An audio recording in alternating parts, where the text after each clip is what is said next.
What if we told you Elvis Presley's granddaughter owns Grace But Marilyn Monroe and Rose's fortune went to someone who never met her. From handwritten wheels stuffed between couch cushions to Hollywood legends cutting their own kids out of million-dollar estates. These are the jaw-dropping inheritance twists you were never supposed to hear about. One star left $100 million to their dogs. Another forgot to update their will and nearly disinherited their own daughter. And in one brutal case, a son got everything except the music rights. These aren't rumors. These are real documents, real court battles, and the shocking decisions behind the glittering masks of fame. So grab a seat because what happened after the spotlight faded is more dramatic than any role they ever played. This is the untold truth of celebrity wills, secret heirs, and inheritances that tore families apart. Lisa Marie Presley's will shocked everyone, even her own mother. When Lisa Marie Presley passed away in January 2023, the headlines weren't just about the tragic loss of Elvis's only child. They were about a will that blindsided nearly everyone, especially her mother, Priscilla Presley. In a twist worthy of a Grayson drama, Priscilla discovered she'd been quietly removed as trustee of Lisa Marie's estate back in 2016, replaced by Lisa Marie's daughter, Riley Keough, and late son Benjamin. The document's legitimacy was immediately challenged, triggering a high-profile legal standoff between Priscilla and Riley. The stake: control over a trust reportedly valued at $35 million. Not to mention Graceland itself and Elvis's massive intellectual property rights. The case raised eyebrows for more than just family tension. It highlighted how Elvis's fortune, once whittled down to near zero by the 1980s, had been masterfully rebuilt by Lisa Marie and business manager Barry Siegel, turning Graceland into a revenue-generating machine. But Lisa Marie's own financial woes, including lawsuits and debts, made the situation murky. The legal dispute quietly settled in 2023 with Riley becoming the sole trustee and Priscilla receiving a reported $1 million lump sum and an annual stipend to step aside. Riley, an acclaimed actress known for Daisy Jones and The Six, reportedly wants to preserve Graceland exactly as it was when her grandfather lived there, right down to the retro TV room. As for the will, it became a Presley family plot twist that would have fit right into a Southern Gothic miniseries. How Paris Jackson inherited and lost parts of Michael's empire. Paris Jackson was just 11 when her father, Michael Jackson, died in 2009. But her inheritance was the stuff of global fascination. Michael's will, last updated in 2002, placed everything into the Michael Jackson Family Trust, dividing his estate between his mother, Catherine Jackson, and his 3 children, Prince, Paris, and Blanket, now known as Beige. The kids' shares were held in trust until they turned 30 with staggered access beginning at 21. Harris, now 27 in 2025, has partial access, but it's not as massive as fans assume. At the time of Michael's death, his estate was over $500 million in debt. Yet, thanks to savvy, posthumous deals, including the This Is It documentary CIRD Saul's Michael Jackson 1, and the $750 million sale of Sony ATV publishing rights, the estate rebounded spectacularly, reportedly topping $2 billion in value by the early 2020s. But here's the catch. Harris doesn't directly control that empire.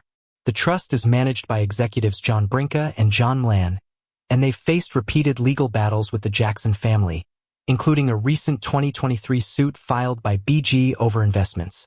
Meanwhile, Paris has forged her own path, modeling, acting, and launching an indie music career with her band, the Soundflowers.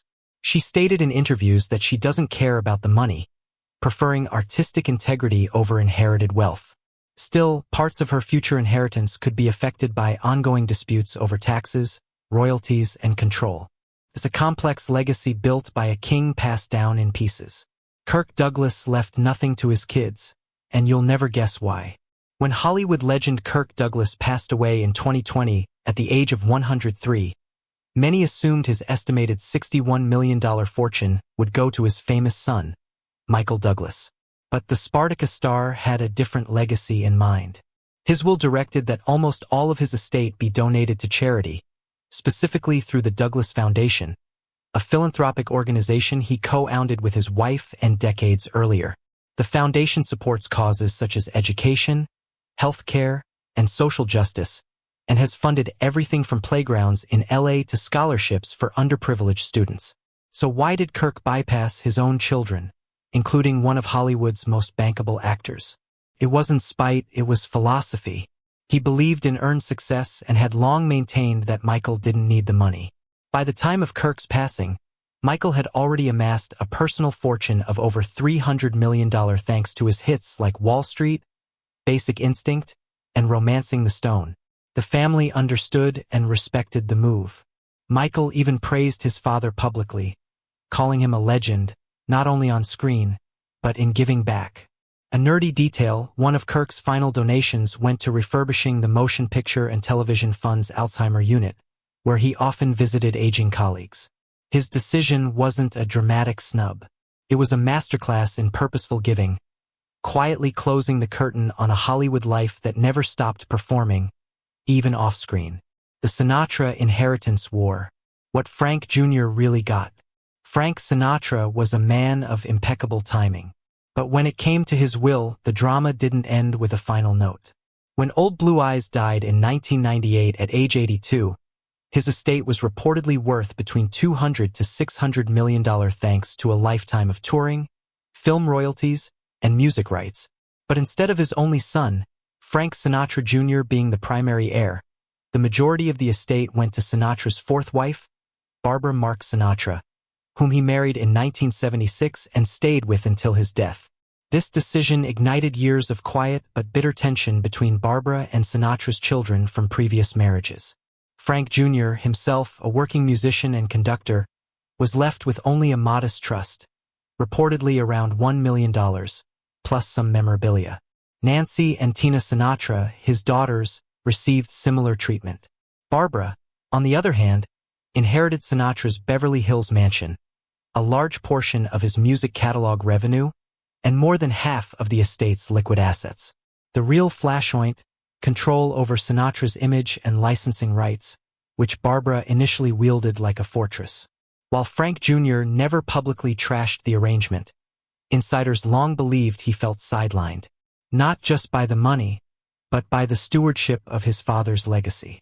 Despite that, he continued to perform his father's classics on tour until his death in 2016, offering live tributes rather than filing lawsuits. The Sinatra estate to this day remains tightly managed, but the behind-the-scenes inheritance friction remains one of Hollywood's classiest Cold Wars. Who got Paul Walker's money? Inside the Fast and Furious will. When Paul Walker died suddenly in a 2013 car crash, the Fast and Furious franchise lost one of its brightest stars, and his 15-year-old daughter, Meadow Rain Walker, became the unexpected heir to his legacy. Walker had drawn up a will in 2001, long before his